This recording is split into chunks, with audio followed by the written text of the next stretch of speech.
Well, because so many places just aren't course correcting. Chicago. Yeah.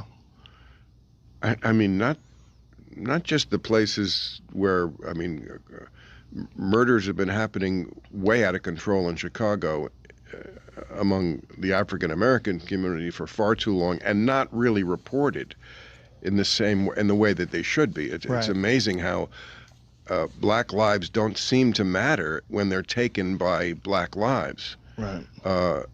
But I mean, now Chicago, my friends who live there say it's not safe anywhere.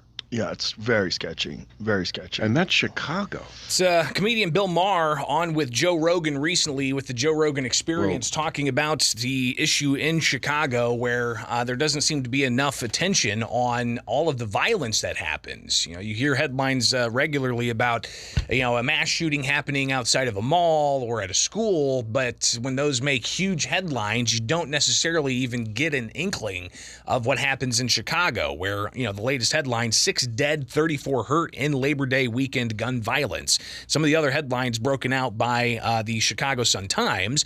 Boy, 15, dropped at South Shore Hospital with gunshot wound, dies. Police say a 15-year-old with a gunshot wound was dropped off at a hospital Monday evening. No one is in custody and the location of the shooting is unknown. Another headline, 15-year-old boy dies hours after shooting in East Garfield Park. That individual was shot multiple times in the body. He died after being shot on Sunday. Monday, he passed away. 6-year-old boy shot during family gathering in Washington Heights. Woman hurt in Harwood Heights carjacking dies. This story's heartbreaking as well. I mean, all the stories, obviously, of children being shot and killed, just horrifying. But a 61-year-old was found unresponsive. This is graphic. I hate to be graphic this early in the morning, but she was found with a zip tie around her neck Wednesday in the 4400 block of Netchitz Avenue. She died Sunday evening. A suspect in that case is in custody. But Chicago Mayor Brandon Johnson, he was asked about how he's going to keep the city safe. We'll hear about that. We'll also hear about what the latest is on the ground with William Kelly, a reporter from Chicago. He'll join us coming up in just moments here with Springfield's Morning News on WMAY. If you want to follow me anywhere, it's real easy. If you're on social media, just search Bishop on Air. Twitter, Facebook, YouTube. Subscribe, like, share. You can even comment that way on the various segments we cover each morning. But I do encourage you to follow me. And if you want to send me a news tip or a message directly, it's real simple. bishoponair@gmail.com. bishoponair@gmail.com. We've got more coming up. Stay tuned. Talking about safety in Chicago with headlines over the weekend ranging from a 15-year-old boy being shot and killed to a 61-year-old woman found unresponsive with a zip tie around her neck on Wednesday, dying on Sunday. A suspect in that case is in custody, but another headline saying that 6 dead, 34 hurt in Labor Day weekend gun violence. It is Springfield's Morning News. I'm Greg Bishop on 92.7 WMAY, Springfield's News and Talk.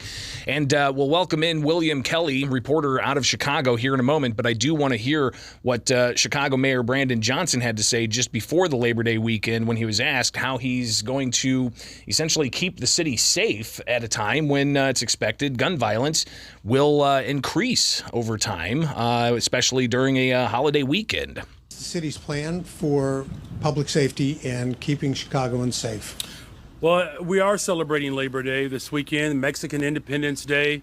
So many different activities are happening in the city of Chicago, and what I'm confident in is that we have the full force of government that will continue to be on display, and we're also working with the county and the state of Illinois to provide the type of resources that are going to be necessary to ensure that everyone is safe.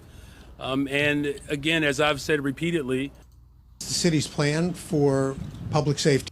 The type of resources that are going to be necessary to ensure that everyone is safe. And again, as I've said repeatedly, it's not just a policing strategy.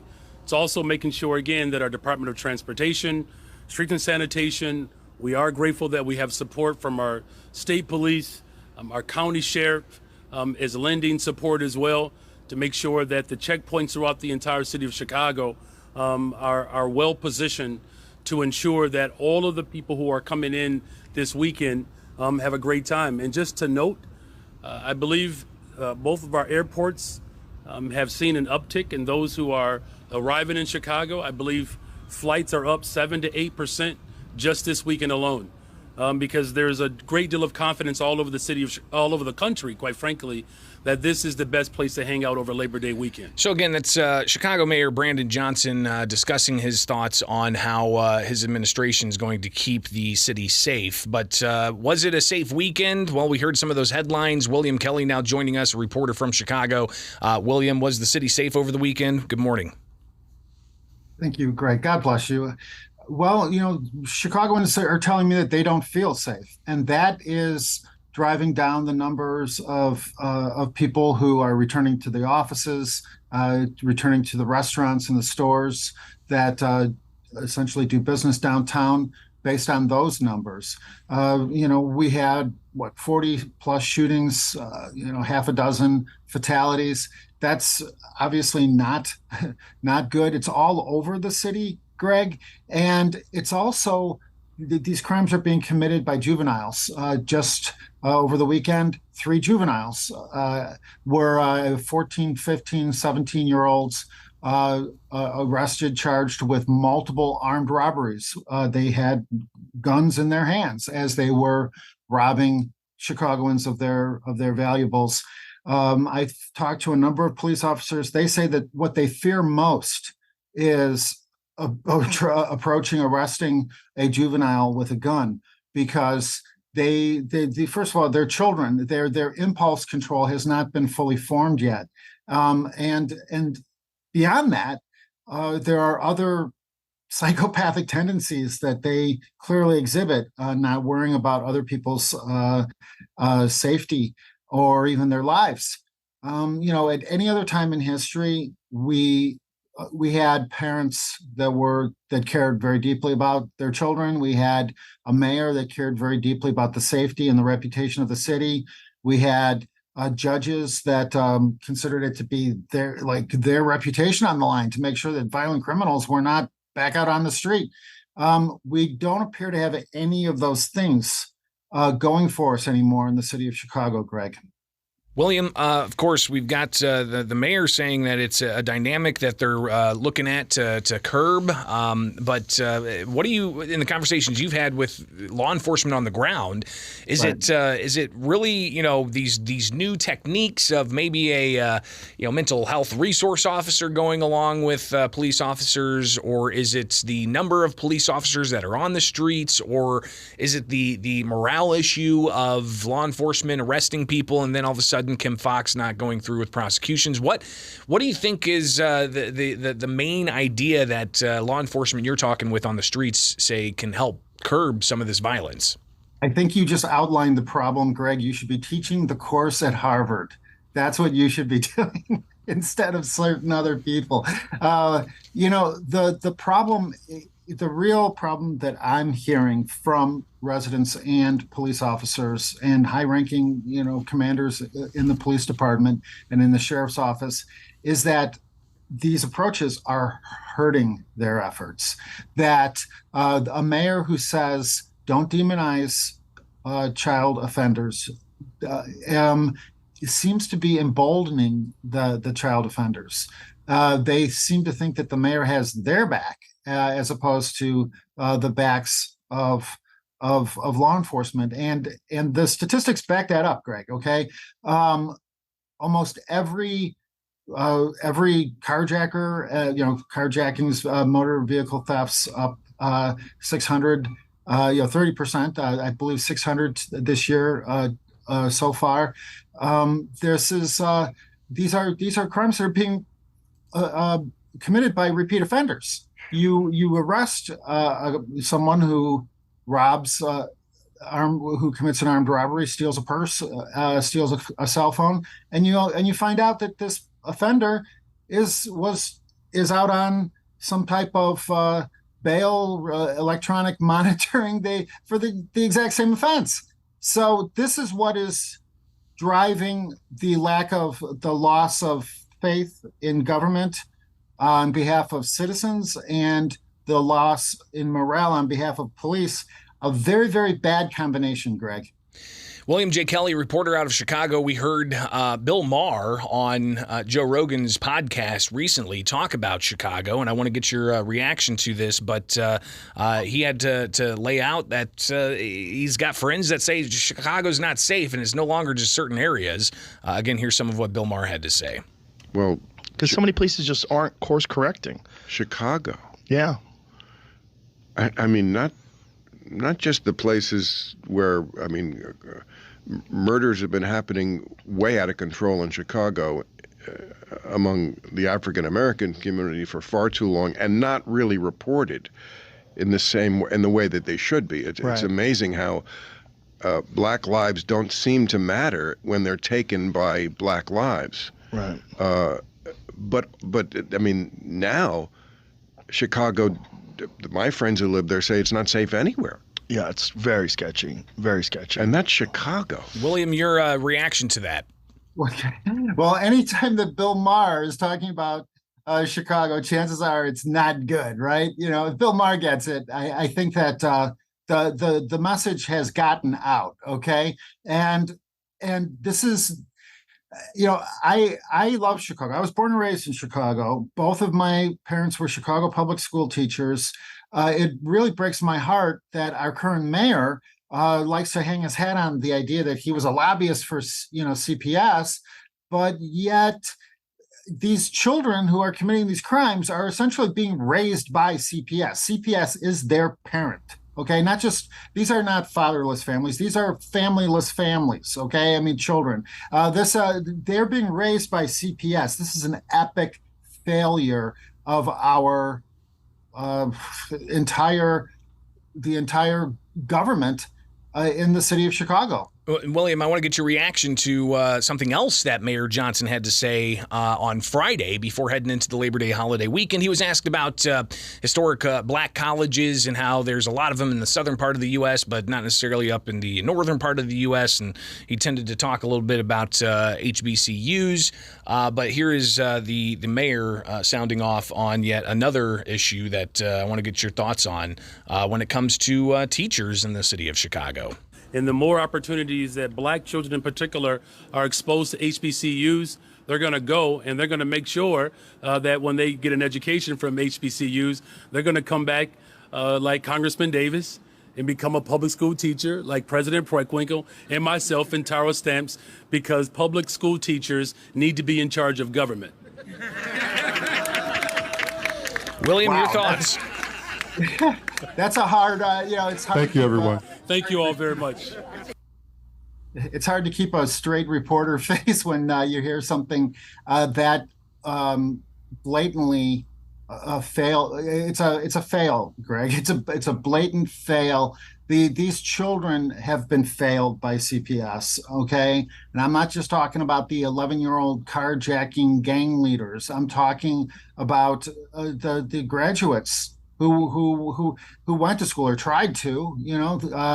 Obviously CPS was notoriously harsh on the lockdowns, and so many students were struggling to begin with. They've fallen behind. Some people say that they'll never be able to catch up, and it breaks my heart. I know if my parents were alive today, they would be absolutely heartbroken by it. They took a lot of pride. They taught in Southside schools. My dad was retired. He was the principal of Abbott Elementary School, which is right over by Sox Park. He was there for a number of years, and he took huge pride in trying to teach reading and writing and arithmetic, and we don't hear anything about that anymore, Greg. You never hear public school, you never hear the mayor talking about reading. It's always something to do with racism, and I just don't know if that is really how you build a job or an economy or a country on raising children to believe that they're the victims of racism. Well, and on that note, just a couple of more things I want to get your reaction to on Twitter over the weekend. It's been shared that an admin of a Chicago Teachers Union private Facebook group posted about their president, Stacey Davis Gates, reportedly sending her son to a private school. Quote, "We do dislike the hypocrisy of CTU when they have gone after people who made the same choice." Right.